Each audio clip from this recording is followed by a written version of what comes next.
Salut. J'espère que vous allez bien. Bienvenue sur la béquille pour les gens qui verraient la vidéo pour la première fois. Aujourd'hui, on s'attaque au changement des ampoules du tableau de bord de la Transalp parce qu'en fait, je les avais changées il y a quelques mois et j'avais foutu de la LED. Ça éclaire clairement pas assez. Du coup, j'ai commandé des ampoules. Il y a deux modèles.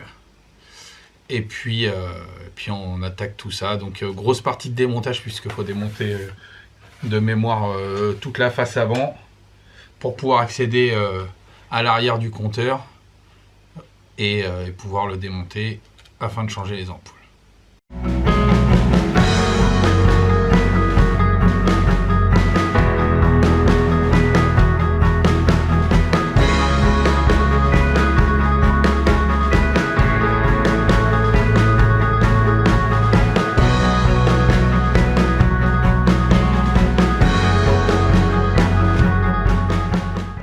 Donc sur la Transalp, le gros avantage c'est qu'il n'y a pas besoin de beaucoup d'outils différents. De mémoire c'est du Cruci principalement. Donc je vais démonter tout ça. Il faut tomber les carénages latéraux, la face avant. Je vais sûrement retirer la bulle également. Ensuite il y aura la face interne afin d'accéder à cette partie là.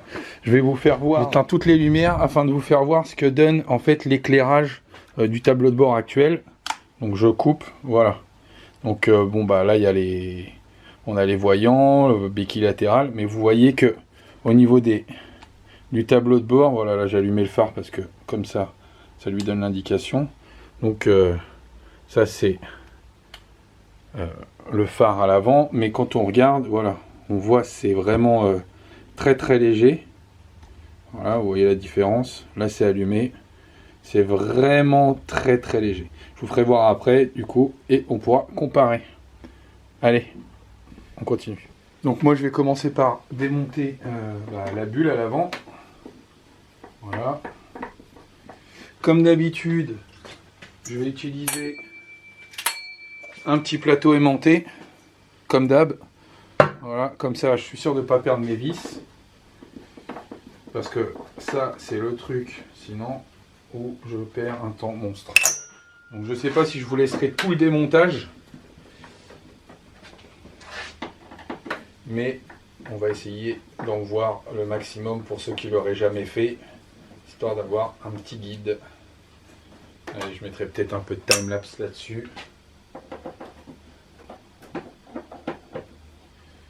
Pour ceux qui ne l'auraient pas vu encore, j'ai sorti une vidéo sur un road trip. N'hésitez pas à aller la voir. Elle a fait quelques vues déjà en 3-4 jours. C'est super cool. Je reçois des messages de soutien et on est toujours un peu plus sur la chaîne. Donc ça motive. Hein. Dans quelques jours, je pense faire un autre tuto pour le changement de clignotant sur la moto de ma chérie. Sa petite 125 YBR. Je vais mettre ça là. Et comme ça, vous pourrez voir un peu des changements de clignotant. Donc, là c'est ma petite sacoche. Ça c'est super pratique. J'ai ça dans la bulle, comme ça vous voyez là-dedans j'ai une petite loupiote USB. Enfin voilà, je mets l'appareil photo justement quand je pars en balade et ça me permet de filmer un peu tout ça aussi. Super cool. Super pratique. Il y a des moucherons et tout. Ça va pas lui faire un peu de mal de démonter tout ça. Donc je continue, je vais passer aux caches latéraux. Donc j'ai encore une vis ici. Ça c'est juste le truc un peu chiant parce qu'il y a des fils des clignotants qui relient tout ça. Alors les vis, j'essaie de les grouper dans le plateau comme ça. Ce sera plus pratique pour après. Voilà.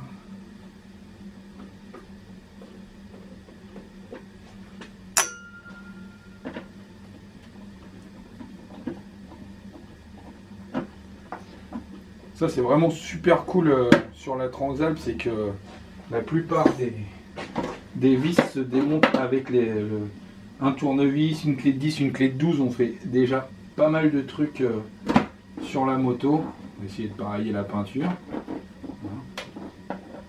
c'est pas du grand art,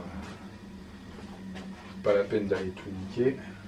Un peu le bidon. C'est bien cette vis-là. Bon, ça se fait bien, il n'y a pas de choses compliquées, il n'y a pas grands enjeux, pas grand chose où on peut se louper. Vous voyez les molos pour ceux qui ne l'auraient jamais fait, parce que peut-être que les carénages sont fatigués. Moi je sais que j'ai tout réparé il y a quelques mois là, quand j'avais refait la peinture, donc mes carénages sont en bon état. Bon, la moto a bientôt 30 ans d'ailleurs, mais voilà, ça vient bien, tout se dévisse et désolidarise bien. Allez, maintenant ça c'est fait, on va passer à la partie relou, qui est celle de... Alors, c'est pris dans le réservoir ici et ici. Alors là c'est fait, c'est démonté. Ensuite j'ai une prise au niveau du clignotant qui est ici relié au tableau de bord, voilà, avec une cosse. Et je dois avoir un autre clips quelque part par en dessous. Là, voilà, c'est encrypté dedans. Et normalement, voilà, c'est sorti. C'est pas très long. Je vais bientôt changer ces stickers là pour les passer en noir. Voilà, je vous le dis. Hop, on pose ça sur le côté. Fait la même chose de l'autre côté, on se retrouve après. Bon, j'arrive pas à bien dévisser de l'autre côté, donc ce que je vais faire, c'est que je vais retirer la face avant du tableau de bord. Ça devrait me donner un peu plus de liberté pour accéder à la cosse en fait, qui est prise sur le tableau de bord.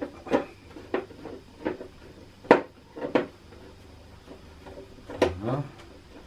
Celle-ci, c'est bon. De l'autre côté maintenant.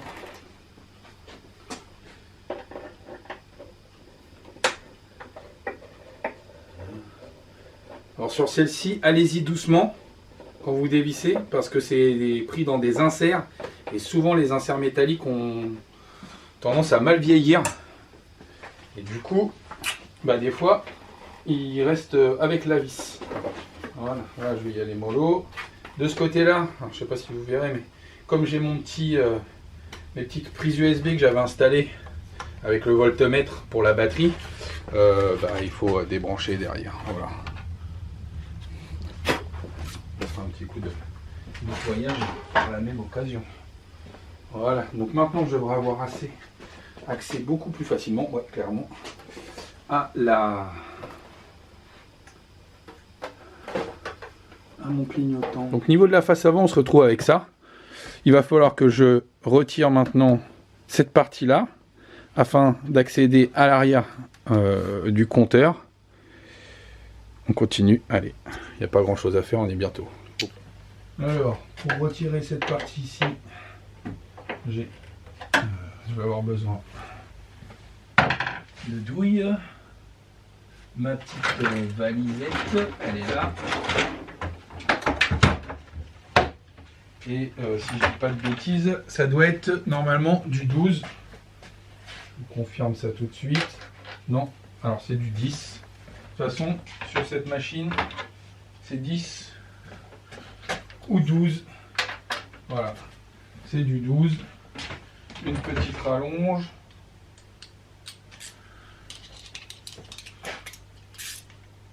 Et c'est parti, on dessert.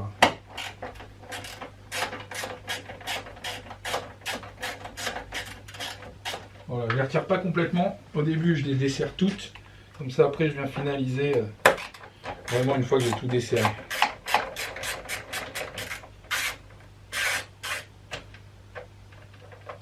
Pour celle du bas, c'est un petit peu plus chiant.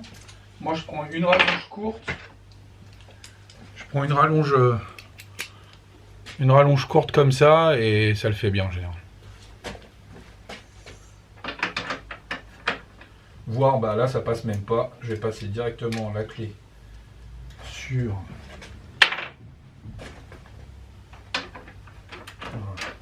En plus, de mémoire, celle-ci, voilà, l'insert, ce que je vous disais, l'insert, il tient plus grand-chose. Ou alors c'est que je l'avais pas bien serré, ou ça s'est peut-être un petit peu desserré. Voilà.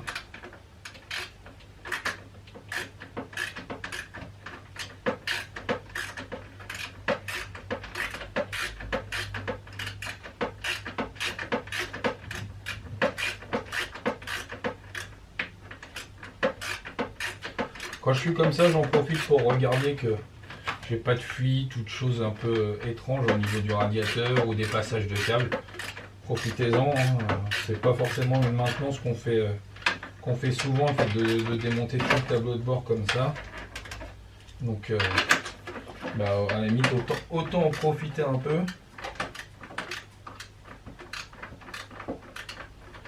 Si je tourne un peu mon guidon, est-ce que j'aurai plus de place? Ouais, clairement. C'est nettement mieux comme ça. Enfin, nettement mieux. C'est mieux, mais c'est pas dit que ce soit vraiment mieux. Ouais.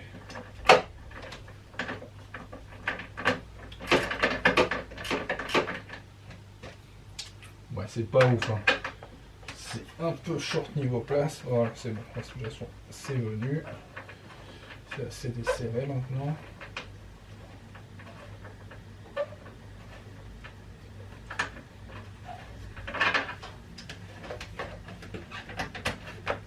Pas encore, hein. Un peu casse-couille ça. Allez, je continue, on se retrouve après. Donc c'est bon, j'ai sorti la tête de fourche, on va dire. Donc c'est ce que je vous expliquais tout à l'heure, hein. Faites gaffe au niveau des inserts. Il y en a 4, là celui-là j'avais dû le recoller. Et celui-là, en démontant, l'insert est sorti, donc il est resté sur la vis. Donc je vais essayer de le recoller avant de remonter tout ça tout à l'heure. Voilà. Maintenant, je vais vous faire voir, on a quand même un accès à toute la partie tableau de bord qui est vachement plus pratique. Moi j'en ai profité là, tant que j'y ai pensé, pour remettre un petit coup au niveau du réglage du phare, parce que mon phare était réglé un peu haut. Et puis maintenant, je vais en profiter pour les gens qui m'avaient demandé concernant le phare. Donc c'est un phare type Jeep Cherokee, d'accord, à LED. Ça éclaire très bien. Bien mieux que l'ancien en tout cas, moi je trouve. Quel type de branchement? Est-ce que c'est compliqué? Donc une fois que vous avez démonté la partie avant en fait de la tête de fourche, vous avez un petit cadre ici qu'il suffit de venir dévisser, retirer l'ancien phare et remettre le nouveau. Au niveau des prises, derrière ça se rebranche exactement sur la même. Il y a juste un petit changement à faire au niveau des fils de la veilleuse. Et ensuite, c'est tout. Voilà. Il rentre en lieu et place de l'ancien. C'est prévu pour. Hein. C'est des feux qui, sûrement à l'époque, étaient tous faits au même gabarit. Voilà, puisque c'était pas fait directement par les marques. Donc ils adaptaient des châssis au type de phare. Voilà. Et pour ceux qui se posent la question, est-ce que ça éclaire bien? Franchement, boum, boum. Et plein phare, si je les trouve, ils sont là. Non, ça c'est le klaxon. Ils sont là. Boum, voilà. Et croyez-moi, ça éclaire vraiment très bien. Voilà. Alors revenons-en à nos moutons. Très simple. Maintenant, il faut que je dévisse le tableau de bord pour y avoir accès à la partie extérieure, puisque les ampoules, je ne sais pas si vous voyez, les ampoules sont dans ces emplacements-là.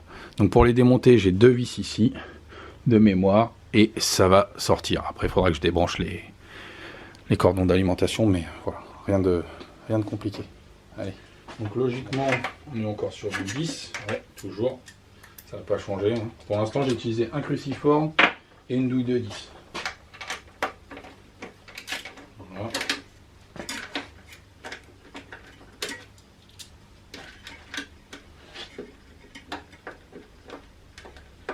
On fait gaffe de rien faire tomber. Voilà, la douille et l'écrou et la rondelle. Voilà. Ici pareil, avec sa petite rondelle.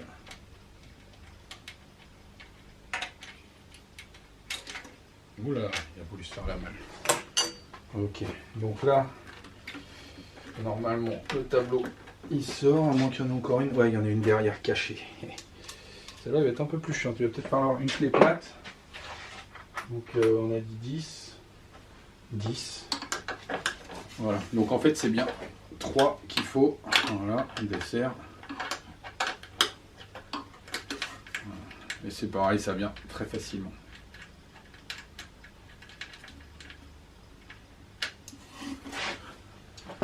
Voilà, ça c'est fait. Ensuite, tchouk, voilà. Donc, je vais essayer de vous faire voir en gros plan. Alors, ici, là, au bout de mon pouce, on voit, c'est le câble du compteur. Donc ça, il faut le débrancher. Il suffit de le dévisser. Et ensuite, on a une grosse alimentation qui arrive ici, sur le côté, qu'il faudra débrancher pour pouvoir sortir le bloc compteur en entier. Je vous fais voir ça.